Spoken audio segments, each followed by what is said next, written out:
Hey again, so hopefully y'all have looked over this image in the previous video. And yeah, I'll just tell you what it is, and obviously the title of the video is telling you what it is. It's atrial fibrillation. And the way you can tell is there's not any distinct P waves, right? You can see the QRS is a normal length.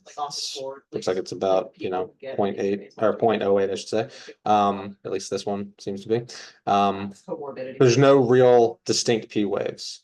It's also kind of hard to identify T waves because again, the P waves they're not nice and like distinct. What's happening is in the name, it's atrial fibrillation, right? So the atria is fibrillating. So just like when the ventricle did it, it was just kind of quivering. That's what the atria is doing. The atria is just kind of quivering, right? So instead of giving like nice big contractions, it's just kind of quivering. And then you still have your normal QRSs, right? So atrial fibrillation, as I said, it's the atrial beats aren't happening. You're just having like quivering. And so there's no P waves. Generally speaking, this is not super dangerous. We're not super worried about this. It's not life-threatening. It's a somewhat common chronic condition that a lot of people have, especially as they get older. And again, it's not good. I'm not saying that it's good that you want to have AFib, but it's not as bad as any of the other arrhythmias that we've gone over previously. And the reason is the atria is still doing its job a little bit. It's still pushing some blood into the ventricles. And then when the ventricles beat, they're still, they're doing their job correctly.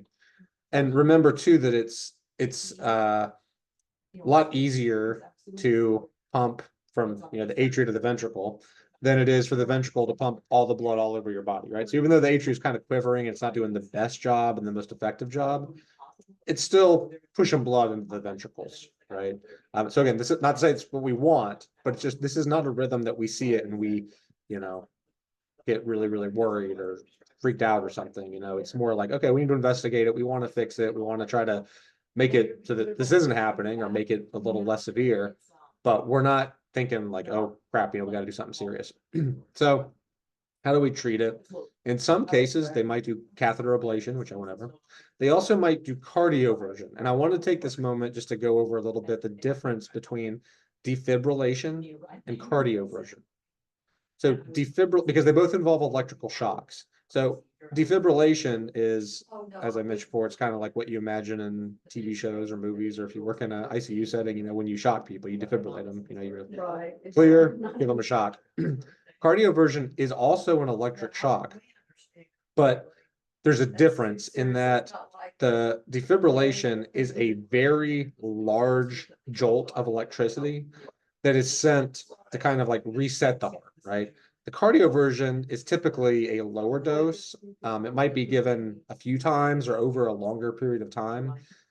And it's meant to address a specific issue. So it's, again, as a nurse, just as a generalist nurse coming out with an RN. Yeah, so I was like, maybe you could try. Sorry, had to stifle a sneeze. I'm kind of getting over a little bit of a cold, but yeah, it's not super important to know, exactly what goes into cardioverting somebody because you're not going to be the one doing it. It's going to be a physician. But just understanding that it's a similar process and that you were using electricity to kind of help reset the heart rhythm, but it's a difference of magnitude, it's a different of degree, it's a difference of how we're doing it, right? So it's not like the shock that you imagine from a defibrillator. It's more of a it's less of a dose of electricity. I guess if you want to think of electricity as a dose, it's just delivered in a different way. But the idea is to help restore a normal heart rhythm. The most common method, though, is using medications to manage it. And those medications, just like so many others, calcium channel blockers and beta blockers, those are our first lines, right? You might also see some other antiarrhythmics, things like digoxin. Digoxin or lanoxin, they're not as prescribed as often. Those are kind of like second, or those are further, maybe even third line. I was gonna say second line, maybe even third line treatments. They're not as common anymore. They used to be very common. The most common, though, is we kind of default to calcium channel blockers, beta blockers. Those are the first line of treatment. In addition, There's also anticoagulants. Now, anticoagulants for atrial fibrillation are not going to address the atrial fibrillation. They're not going to help make that better. What they're going to do is they're going to help reduce the risk of a stroke or a heart attack, basically the formation of an emboli or a thrombus formation somewhere that could cause a stroke, a heart attack, or a pulmonary embolism. When you have atrial fibrillation, the blood in the body doesn't move as effectively because it's a chronic long-term condition. So it can lead to blood pooling in the extremities or anywhere in the body, and that can lead to coagulation, which can lead to blood clots, which can then break off and form emboli. So those can then lead to strokes, heart attacks, stuff. So having AFib, like I said, it's not an emergency situation. It's a chronic long-term condition that a lot of people have. Some of them don't even realize it, but it's still not good that you have it. It's still, we would prefer you not to have it because it does put you at increased risk for things like stroke and heart attack and things.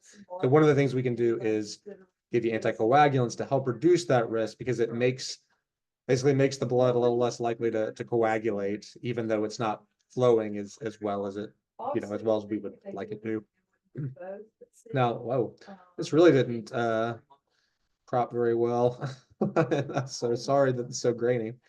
This is similar to atrial fibrillation. I'm just going to talk about these together. This is called atrial flutter. And the difference between this and AFib is you'll notice that here, these are distinct P waves, right? And then we're having our QRS. And it's hard to read and actually tell how big they are because it's so grainy. But in this case, with atrial flutter, what we're going to see is instead of seeing the atria like quivering, it's giving beat. So it's basically doing this. The atria is beating too many times before a ventricular beat. And just to show the difference, AFib, right? A flutter. So it's like fluttering. It's like butterfly wings or something. They're like flapping really fast. The atria is flapping really fast. It's beating really fast. So this still isn't good. It's kind of similar in a lot of ways to AFib. As I say, it looks somewhat similar, but the difference is it's not fibrillating. It's contracting, but there's just too many. And the treatments are very similar. It's again not necessarily life-threatening, but we don't want it. It's worse in terms of how your heart is beating and how it's perfusing your body. So we want to address it. The treatments are very similar. They are slightly different.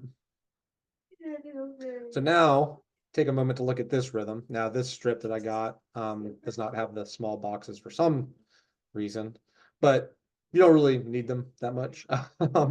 Again, it's useful, but see if you can identify it just looking at it. Think about it for a little bit, and then when we come back in the next video, we're going to go over this and some similar rhythms and what they are, what they mean, and how we treat them.